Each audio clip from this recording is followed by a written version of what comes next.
दूसरी तरफ ये अटैक यहाँ पर कई चीज़ों को उजागर करता है और साथ ही साथ जो है आने वाले समय में देखने वाली बात ये होगी कि अब इसमें दक्षिण कोरिया का क्या कुछ स्टैंड रहता है, क्योंकि एक तरफ हम देख रहे हैं कि इजराइल ईरान जंग जो है अभी खत्म नहीं हुआ है।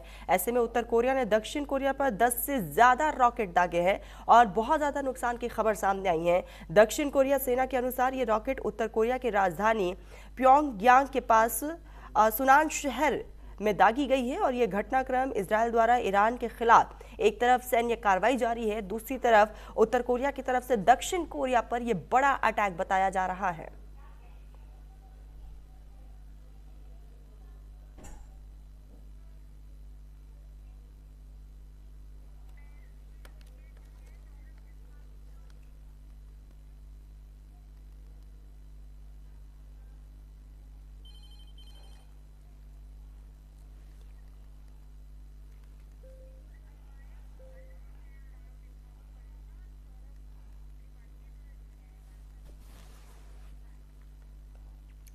तो इसी बीच हमारे साथ खास मेहमान जुड़ चुके हैं, निपुण आलम बयान विदेश मामलों के जानकार हैं सौरभ त्रिपाठी, राजनीतिक विशेषज्ञ। बहुत बहुत स्वागत है आपका। निपुण जी, सबसे पहले मैं आपके पास ही आऊंगी। एक तरफ हम देख रहे हैं कि इजराइल, ईरान, अमेरिका, ये तीनों मुल्कों में अभी वॉर जो है वो खत्म नहीं हुआ है, लेकिन दूसरी तरफ उत्तर कोरिया ने दक्षिण कोरिया पर यह अटैक कर दिया है। किस तरीके से देखा जाए, क्या ये उत्तर कोरिया की एक गलती हम इसे माने या फिर रणनीतिक तौर पर यह हमला इसे समझे? नहीं, देखिए, गलती तो इसको नहीं माना जाएगा क्योंकि एक दो मिसाइल अगर जाता है तो बात अलग है। लेकिन अगर आप 10 मिसाइल भेजते हैं, डालते हैं, तो ये कोई मिस्टेक नहीं थी। इसको हम एक स्ट्रेटेजिकली ही मानेंगे और एक रणनीतिक रूप से। और देखिए, नॉर्थ कोरिया जब भी इस प्रकार का कोई एक्टिविटी करता है तो निश्चित रूप से उसके बैकग्राउंड में आपको देखने को मिलेगा चीन और रशिया देखने को मिलते हैं। अब कहीं ना कहीं देखिए, जिस प्रकार से अमेरिका और इजराइल के हमले जो हैं ईरान पर लगातार हो रहे हैं, और हम जानते हैं कि ईरान को बैक करने वाले दोनों देश हैं और ईरान ऑलरेडी ही इस वॉर को, आप जानते हैं, मल्टी फ्रंट वॉर बना चुका है। तो मुझे लगता है कि उसकी सहायता करने के लिए ईरान की, ताकि अमेरिका को कई मोर्चों पर एक साथ आना पड़े, इसलिए अमेरिका को कंफ्यूज करने के लिए या कहीं ना कहीं स्ट्रेटेजिकली नया चैलेंज देने के लिए ये चीन और रशिया के द्वारा, नॉर्थ कोरिया के द्वारा की गई कार्रवाई है। लेकिन नॉर्थ कोरिया हमेशा वही एक्शन लेता है जो उसको चीन के द्वारा कहा जाता है। मैं तो उसको हमेशा यही मानता हूँ। जी बिल्कुल। सौरभ जी, मैं आपके पास ही आऊंगी। आप किस नजर से देखते हैं कि आने वाले समय में वॉर का एक नया फ्रंट खुलता हुआ दिख रहा है? देखिए, निश्चित रूप से एक नया वॉर खुलता हुआ देख रहे हैं। और जैसा कि निपुण जी ने कहा, मैं भी इस बात से एकदम सहमत हूँ कि अगर एक दो मिसाइल होती तो हम मान सकते थे कि गलती से कोई चूक हो गई, लेकिन 10 मिसाइलें तो कोई चूक नहीं हो सकती। और जिस तरह से ये चीजें वैश्विक स्तर पर युद्ध फैलता जा रहा है, इंडिया के लिए बहुत इंपॉर्टेंट हो गया है, भारत के लिए, कि वह इन सारी चीजों के बीच में अपने हितों की रक्षा करते हुए फिर भी, जैसे कि स्ट्रैटेजिकली कर भी रहे हैं। अगर हम देखें तो पिछले आज 14वां दिन है युद्ध का, और 14 दिन के बीच में जिस तरह से इन्होंने अपनी कूटनीति से, अपना स्ट्रेट ऑफ हॉर्मुज से अपने लिए रास्ता बना लिया, और ईरान से भी लगातार कांटेक्ट में है। सारी चीजें होते हुए भी भारत की तटस्थता को ईरान मतलब उसको ऐतराज नहीं कर रहा है। ये अपने आप में भारत की मैं सफल कूटनीति मानता हूँ। और जहां तक बात रही इस युद्ध की, जहां तक बात रही नॉर्थ और कोरिया और साउथ कोरिया की, तो निश्चित रूप से चाइना के दबाव में नॉर्थ कोरिया का स्टेप है, और आगे हो सकता है कि ये चीजें और भी विकृत रूप लेती जाए जैसे जैसे दिन आगे बढ़ते जाएंगे। यानी कि आने वाले समय में स्थिति जो है और भी ज्यादा खराब होगी। जैद जी, मैं आपके पास ही आऊंगी। पॉलिटिकल एनालिस्ट हमारे साथ जुड़ चुके हैं। बहुत स्वागत है आपका न्यूज इंडिया पर। जैद जी, आपसे समझना चाहेंगे, क्या लगता है आने वाले समय में किस तरीके से स्थिति होगी? एक तरफ हम देख रहे हैं इजराइल, ईरान, अमेरिका, दूसरी तरफ उत्तर कोरिया और दक्षिण कोरिया की भी एंट्री इसमें हो गई है। देखिए, अभी मामला क्या है कि एक गारंटर था पूरी दुनिया में जिसे अमेरिका कहा जाता, तो बोलता था कि मैं गारंटी उठा रहा हूँ, हमको बेच दीजिए, हमको सामान दीजिए, आपको कोई छुएगा नहीं। आसान भाषा में समझाने की कोशिश कर रहा हूँ, बताने की कोशिश कर रहा हूँ। वो गारंटी खत्म हो रहा है दुनिया से। लोग अब इधर उधर भाग रहे हैं जो गारंटी मांगते थे। तो इनमें जितने भी देश हैं कोई सेफ नहीं है। सबके जगह ईरान ने कहीं ना कहीं कमी पहुंचाने की कोशिश की है, और मेजॉरिटी ऑफ इन्वेस्टमेंट जितना भी है वो अमेरिका का है, वो दिख रहा है। रहा सवाल नॉर्थ कोरिया का, नॉर्थ कोरिया वो बैठा ही हुआ है आमादा होकर, वो कोई बहाना खोज रहा है। इससे पहले भी डोनाल्ड ट्रंप साहब ने बहुत कोशिश की कहीं ना कहीं इससे सुलह हो जाए, उनके जमीन पे पांव रखा उन्होंने और एक कोशिश की, मगर मामला ये है कि वो तो बैठा ही हुआ है। उससे पहले उनका खुला फेस है, ये anti American, Russia anti American, China balance American, हम सामान दे रहे हैं हम लेंगे, एकदम सिंपल सी बात है। मगर जब आप किसी को इस तरह दबाएंगे, आप जब पूरे दुनिया को एक मैसेज देंगे कि एक प्रेसिडेंट को हम उठा के ला के अपने मुल्क में सजा दे देंगे ड्रग्स के नाम पे, और उस तब यूएन कोई काम नहीं करेगा, यूएन का कोई वैल्यू नहीं है। आपने एक कानून बनाया, वो कानून उन पर नासिब नहीं होता क्योंकि वो अमेरिका है भाई। तो जब इस तरह का मैसेज जाएगा, तो जब इस तरह का मैसेज जाएगा तो एक माहौल तमाम के तमाम मुल्क अपने आप को प्रोटेक्ट करेंगे कि मैं सेफ कैसे फील करूं। और यही मौका है कि अमेरिका ने गलती की, अब इसराइल ने गलती की, तो हम जो गारंटर था, जो खड़ा बैठा था कि मैं गारंटर हूं, खाड़ी में लाठी लेके मैं खड़ा हूं, कोई नहीं आएगा, मेरा बेस है, तो अमेरिका, आप कतन से अमेरिकन कॉन्सुलेट को बंद करके निकल गए हैं आप, और आप बोलते हैं वहीं शेल्टर ले लो, ओमान ने बोलते हैं, इधर बोलते हैं शेल्टर ले लो। आप समझिए कि ये मैसेज क्या गया पूरी दुनिया में कि एक गारंटर फेल है, अब अपना हिफाजत हम खुद करें। तो इस तरह का जब मैसेज जाएगा तो पूरी दुनिया में इस तरह का मामला शुरू होगा।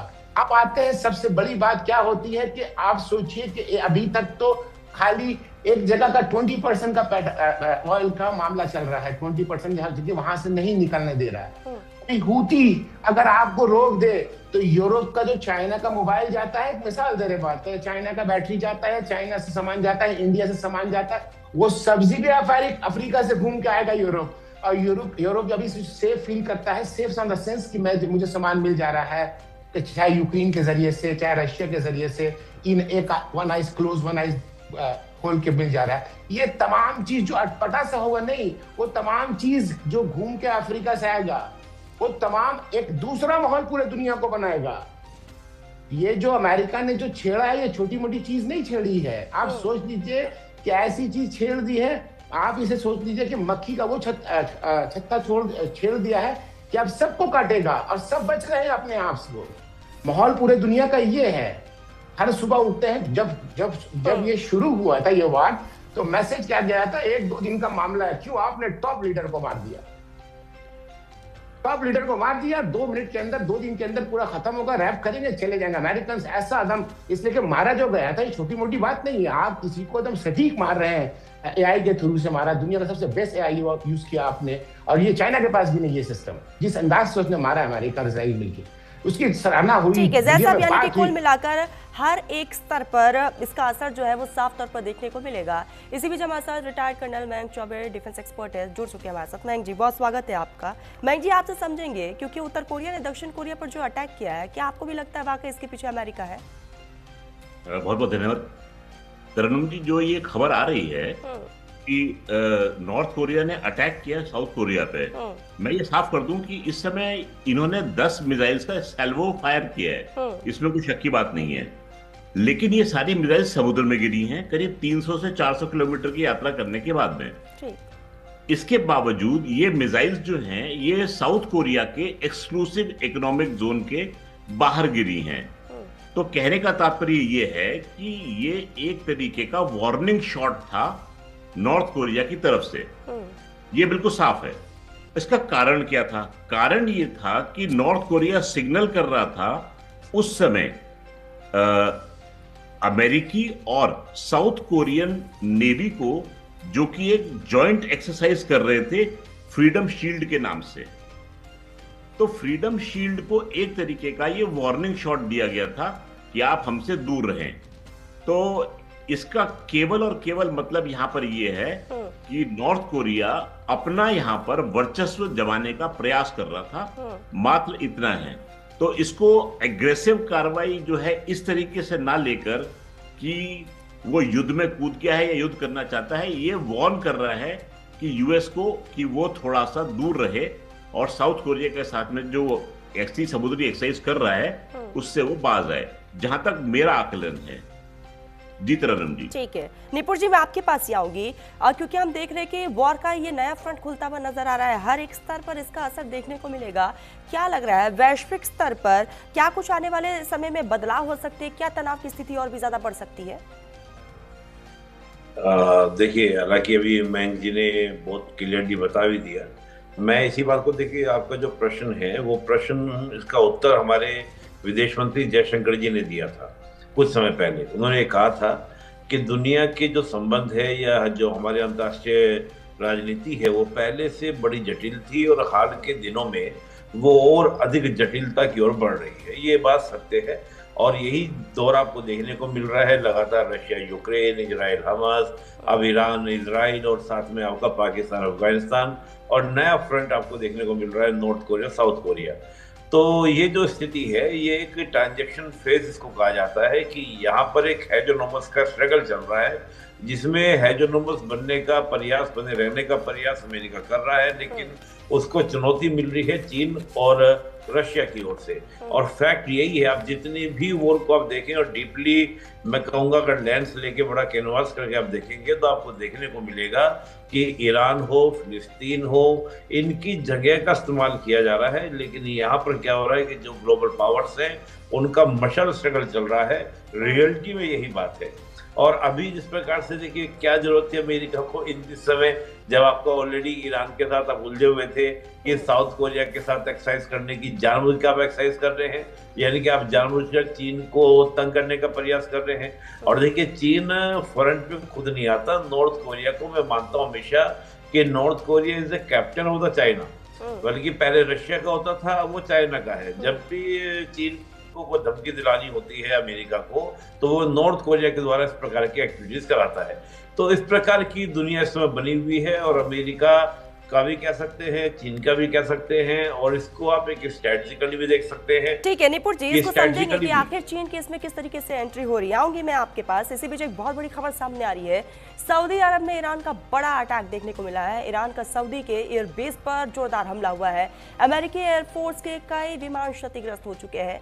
सऊदी के प्रिंस सुल्तान एयरबेस पर भी हमला किया गया है। एयरबेस में यूएस के 5 विमान क्षतिग्रस्त हुए हैं।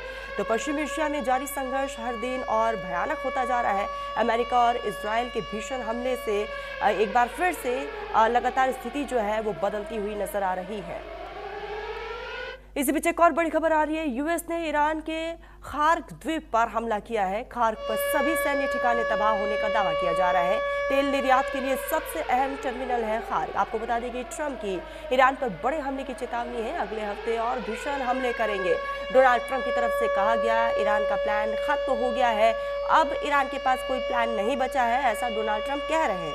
इजराइल को खत्म करना चाहता था ईरान, तो ये डोनाल्ड ट्रंप ने साफ तौर पर कहा। हालांकि हर एक दिन डोनाल्ड ट्रंप का इस बीच बयान बदलता हुआ नजर आ रहा है और ये बड़ी खबर, और एक बार फिर से अपने मुखर अंदाज में डोनाल्ड ट्रंप नजर आ रहे हैं।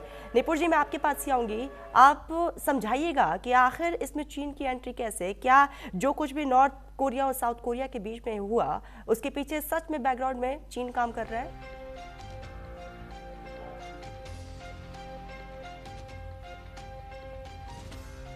निपुण जी, मेरी आवाज पहुंच रही है? जी देखिए, मैं ये कहूँगा ये तो अभी की बात नहीं है। 1950 से ही जब से नॉर्थ कोरिया और साउथ कोरिया का डिवीजन हुआ तो पहले रशिया नॉर्थ कोरिया के बैक में था। बाद में बहुत सारी बातें मैं इतिहास में जानना चाहता, लेकिन जब से 90s से रशिया कमजोर हुआ है तब से चीन बैक कर रहा है। और चीन का भी एंट्री, जब north Korea south Korea war हुआ था पहली बार 1950 में, तब चीन भी एंट्री इस वॉर में कर गया था अगेंस्ट ऑफ द अमेरिका, जिसमें नेहरू जी ने बीच में हस्तक्षेप करके दोनों के बीच में शांति की स्थापना कराई थी। लेकिन हम इतिहास में ना जाएं, आज भी वर्तमान में आप देखेंगे नॉर्थ कोरिया के पास में इतने मिसाइल्स प्रोग्राम हैं, एटॉमिक प्रोग्राम्स हैं। नॉर्थ कोरिया का डेवलपमेंट समय समय पर आपको सुनने को मिलेगा कि चाइना के द्वारा इतना फंडिंग नॉर्थ कोरिया को किया गया, ये मिसाइल्स दिए गए, ये टेक्नोलॉजी दी गई। पूरा बैक जो है वो नॉर्थ कोरिया को चीन के द्वारा किया जाता है। और आप जानते भी हैं कि हो क्या रहा है आज के दिन में, चीन भी अपने बहुत सारे इंटरेस्ट को, अभी मैं बात करूं एक चीन की अपनी जो मिलिट्री का उसका एक डॉक्यूमेंट लीक किया गया था। वो कंपनी का, एजेंसी का नाम भूल रहा हूँ मैं, न्यूज एजेंसी का, जिसने लीक किया था, उसने लीक करके ये कहा था कि जो पीपल्स आर्मी है चीन की, उसका टारगेट है कि 2030 तक कैसे भी करके हमको ताइवान को अपने मिला लेना है। इसमें बहुत सारे 6 टारगेट रखे गए हैं, जापान का सेकाकू आइलैंड को लेकर भी, भारत के अरुणाचल प्रदेश को लेकर भी, इसके अलावा रशिया के व्लादिवोस्तोक को लेकर भी ये टारगेट उसमें रखे गए हैं। तो चीन जिस प्रकार का अफरा तफरी का माहौल है उसमें लाभ लेना चाहता है कि मैं ताइवान को या जो साउथ कोरिया है उस पर पूरा नियंत्रण करूं, या जो दक्षिण चीन था उस पर पूरा कंट्रोल करूं। तो ये भी हो सकता है कि चीन जो है टेस्टिंग करना चाहता हो कि अमेरिका साउथ कोरिया कितने हद तक और किस लिमिट तक एक दूसरे का कोऑपरेशन करेंगे। यहाँ पर क्या इस एक्सरसाइज करने का मतलब क्या है? देखिए, इस समय अगर अमेरिका साउथ कोरिया के साथ जाकर एक्सरसाइज कर रहा है तो उसका मतलब कहीं ना कहीं अमेरिका को भी ये जानकारी होगी कि कोई बड़ा एक्शन चीन के द्वारा इस रीजन में देखने को मिल सकता है। तो उसके वार्निंग के रूप में इसको देख सकते हैं। तो जो हमको फ्रंट में दिख नहीं रहा होता है, बैकग्राउंड में बहुत सारी पॉलिटिक्स चल रही होती है। और चीन, मुझे लगता है कि जिस प्रकार के हालात, अगर अमेरिका ईरान का वॉर लंबा खिंचता है और अमेरिका इस वॉर में उलझता है तो चीन इसको अवसर के रूप में लेगा। ऑलरेडी रशिया के लिए तो अवसर बन ही चुका है। आप जान ही रहे हैं, खुद यूरोपीय यूनियन के जो चेयरमैन थे उन्होंने इस बात को कहा भी था कि रशिया की तो बल्ले बल्ले हो गई है, रशिया के तेल की डिमांड बढ़ गई है। अब भारत जैसा देश भी दोबारा फिर रशिया से तेल खरीदना स्टार्ट कर दिया है। रशिया के ऊपर से ध्यान लोगों को हट गया है, रशिया को अच्छा पैसा कमाने का मौका मिल रहा है, तो चीन इस अपॉर्चुनिटी को भी छोड़ेगा। तो बहुत सारी निपुण जी, वही है ना कि युद्ध के दरमियान या फिर लड़ाई झगड़े में दूसरा मुल्क फायदा उठाता ही उठाता है। सौरभ जी, मैं आपके पास ही आऊंगी। कोल्ड वॉर की तरफ ये दुनिया बढ़ रही है कि निश्चित रूप से जब से ट्रम्प अपने सेकंड इनिंग्स खेलना शुरू किए हैं तब से ये दूसरे मोड में खेल रहे हैं। अगर हम लोग इनका याद करें तो इन्होंने जब अपने भाषण में एक बार कहा भी था कि मैं पहला ऐसा राष्ट्रपति हूँ अमेरिका का जिसके शासनकाल में कोई भी युद्ध शुरू नहीं हुआ। लेकिन जब से लौट के आए हैं तब से तो फिर कभी इनको डिस्टर्ब कर रहे हैं, कभी वेनेजुएला में अटैक कर दे रहे हैं। ईरान के साथ भी उन्होंने यही गलती की। उनको लगा कि वेनेजुएला को जितने आसानी से हमने डिस्टर्ब कर लिया तो उतने आसानी से हम ईरान में भी ऐसा कुछ कर लेंगे।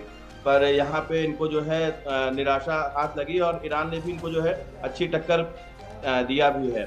इसके अलावा जैसे जैसे युद्ध की स्थिति आगे बढ़ती जा रही है, हम देख रहे हैं जैसे अभी निपुण जी ने बताया कि 1-2 मिसाइलें होती, जैसे पहले भी बात हुई थी तो वो होता, लेकिन अभी मयंक चौबे साहब ने भी और उसको क्लियर किया, उसकी जो पिक्चर थी उसको और क्लियर किया।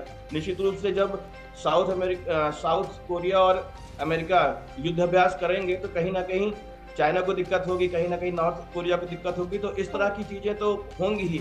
और जैसे जैसे ये अगर कोशिश प्रयास ये होना चाहिए, अगर हो सके यूएन को भी इसमें मध्यस्थता करनी चाहिए किसी भी प्रकार से, जितनी जल्दी हो सके इस पे काबू पाने की आवश्यकता है। अन्यथा जैसे जैसे दिन बनेगी, मैं पूरे विश्व की बात ना करूं, सिर्फ भारत की बात करूं, तो हम लोग देख रहे हैं 12-14 दिन में ही जिस तरह से पैनिक एक स्थिति क्रिएट हो गई है इंडिया के अंदर। कभी ईंधन की बात होती है, कभी एलपीजी की बात होती है, हर तरह से भ्रामक बातें फैलाई जा रही हैं।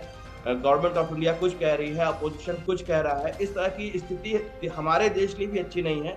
एक भ्रामक स्थिति पैदा होगी तो कहीं ना कहीं ऐसी चीजें लॉन्ग टर्म के लिए, देखिए हम एक ग्रोथ ओरिएंटेड कंट्री हैं, हमारे लिए ऐसी चीजें नुकसानदेह ज्यादा है। पाकिस्तान वगैरह है और जो कंट्रीज हैं इनका मतलब इनका पास ना कोई विजन है, ना कोई ऐसा कोई प्लान लेके चल रहे हैं। हम जब बात करते हैं, हम 2047 तक एक डेवलप कंट्री की बात करते हैं, तो जब ऐसी चीजें होंगी तो कहीं ना कहीं हमारे सूजन को, हमारे सोल्यूशन को ठेस पहुंचेगी। तो मुझे लगता है कि जितनी जल्दी हो सके इन चीजों पे बाकी कंट्रीज को भी इसमें ना इन्वॉल्व होके कोई ना कोई रास्ता बिल्कुल सौरभ जी, और कहीं ना कहीं इम्पैक्ट जो है लॉन्ग टर्म में अगर देखा जाए तो हर एक मुल्क पर पड़ेगा। जैद जी, मैं आपके पास आऊंगी। इजराइल, ईरान, अमेरिका, तीनों मुल्कों में इस वक्त तनातनी बनी हुई है। दूसरी तरफ नॉर्थ कोरिया की तरफ से साउथ कोरिया पर अटैक कर दिया जाता है। क्या वैश्विक शक्ति संतुलन को बदलने की यहाँ पर एक बहुत बड़ी कोशिश हो रही है? देखिए, जब आप किसी को मेंटर बनाते हैं और आप एक कानून बनाते हैं, यूएन जिसे कहा है, तो जो इसकी बात को सुना जाए, जहां जाके आप अपनी बात रख सके, जब उसका जो इंफ्रास्ट्रक्चर होता है, जो उसकी गरिमा होती है, जो उसका वैल्यू होता है, उसको आप खुद डिस्ट्रॉय कर देते हैं तो आप फंसते हैं। कोई चीज, हर चीज एक सिस्टम को चलाता है। पहले समझिए, सौरभ भाई की बात के एक बात जोड़ देता हूँ, India is over populated country. अगर इंडिया में कुछ मामला होगा तो बहुत तेजी से बिगड़ेगा। पाकिस्तान हुआ, दूसरे मुल्क में, वहां की आबादी उतनी नहीं है, तो हमारा मामला दूसरा है। चलिए बात आगे लेके चलते हैं। अब आते हैं कि मामला ये हुआ, आपने एक यूएन बनाया था, वो तमाम चीज को आपने दरकिनार करके, आपने वो तमाम चीज को दरकिनार करके अपना मनमानी चलाया, अपना डंडा चलाया। आज क्या हो रहा है कि नॉर्थ कोरिया का मामला ये है कि नॉर्थ कोरिया ऐसा वेपन है पूरे दुनिया के लिए, पूरा दुनिया के लिए ऐसा वेपन है, पूरे दुनिया मानते हैं उसको ना, तो मिसाइल बना चुका है, ये मार देगा, न्यूक्लियर है, ये वो, पूरा दुनिया डरता है उससे, मगर कोई उससे हाथ नहीं देता। अगर वो जबरदस्ती लड़ने उतर जाए, वादा हो जाए कि मैं लड़ूंगा, इसलिए कि साउथ कोरिया को गारंटी देता है अमेरिका, जापान को गारंटी देता है अमेरिका, इसलिए कि अमेरिकन बेस है वहां पर गुआम और साइपान में, पैसिफिक ओशियन में, वहां से खड़े होकर गारंटी देता है कि हम आपको गारंटी देते हैं। ये तमाम बातें हैं ना। मगर चीन से मुआहदा है, इनसे इनके वालिद थे, प्रेजेंट प्रेसिडेंट के वालिद थे, उनसे मुआहदा हुआ था 2022 तक, उनसे मुआहदा था, सीधी साइन था कि हम आपके एक दूसरे का इंटरफेयर करेंगे। वो मुआहदा के ठीक, जैद साहब माफी के साथ मैं रोकना चाहूंगी, इसको और तसल्ली से समझेंगे, लेकिन फिलहाल वक्त हो चुका है एक छोटे से ब्रेक। आप सभी बने रहिएगा, चर्चा लगातार जारी रहेगी, बने रहिए न्यूज़ इंडिया के साथ।